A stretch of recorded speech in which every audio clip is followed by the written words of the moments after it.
আসসালামু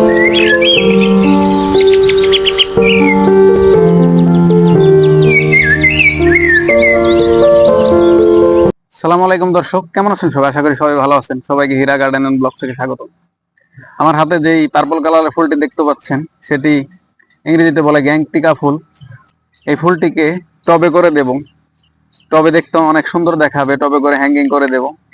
কিভাবে এই ফুলটি টবে দেই, কি সার দিয়ে দেই, শুরু থেকে শেষ পর্যন্ত দেখতে থাকুন।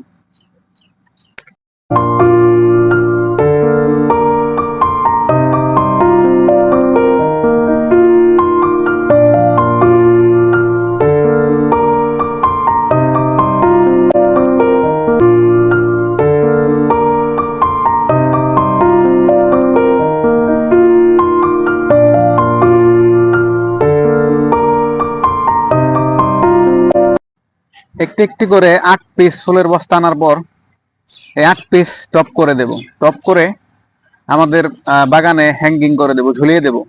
গাছগুলো আনা হয়ে গেলে আমাদের লাগবে হচ্ছে টব।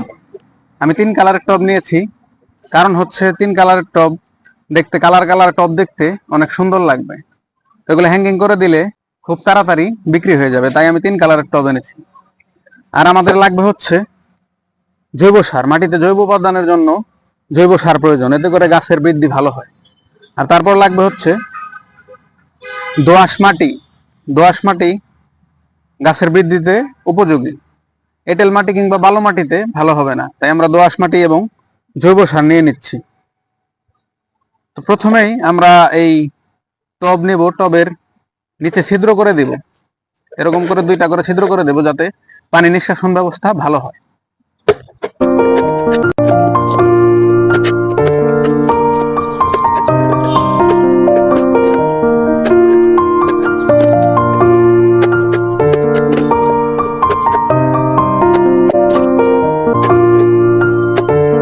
সবগুলো ছিদ্র হয়ে গেলে মাটি মিক্স করে নিতে হবে।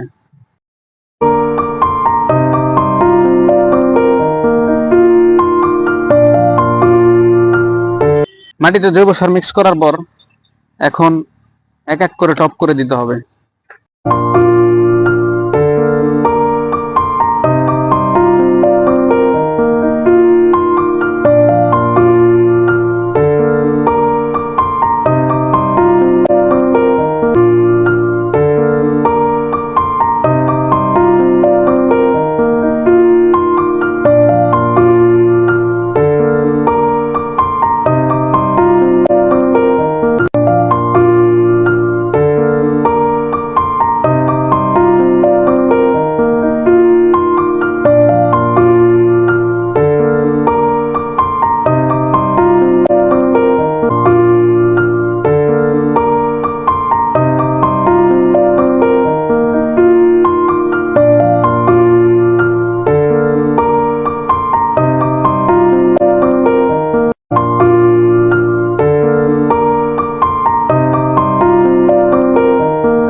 আধা ঘন্টা পরিশ্রম করার পর টব তৈরি হয়ে গেল। এখন এগুলাকে পরিমাণ মতো পানি দেওয়ার পালা, এবং মোটামুটি 4-5 দিন পরিমাণ মতো পানি দিয়ে গাছটাকে এই টবের ভিতরে অ্যাডজাস্ট করে নেওয়ার পালা।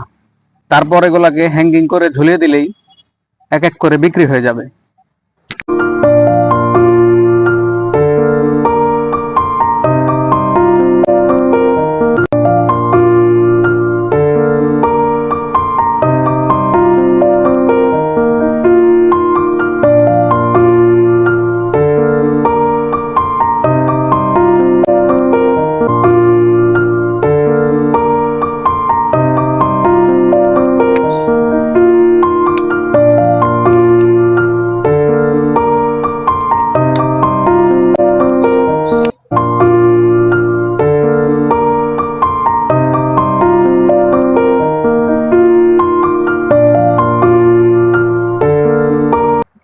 প্রিয় দর্শক, আপনারা দেখলেন কিভাবে আসলে এই ফুল গাছটি বস্তায় থেকে টবে করে ঝুলিয়ে দেয় এবং কাস্টমার পছন্দ করে।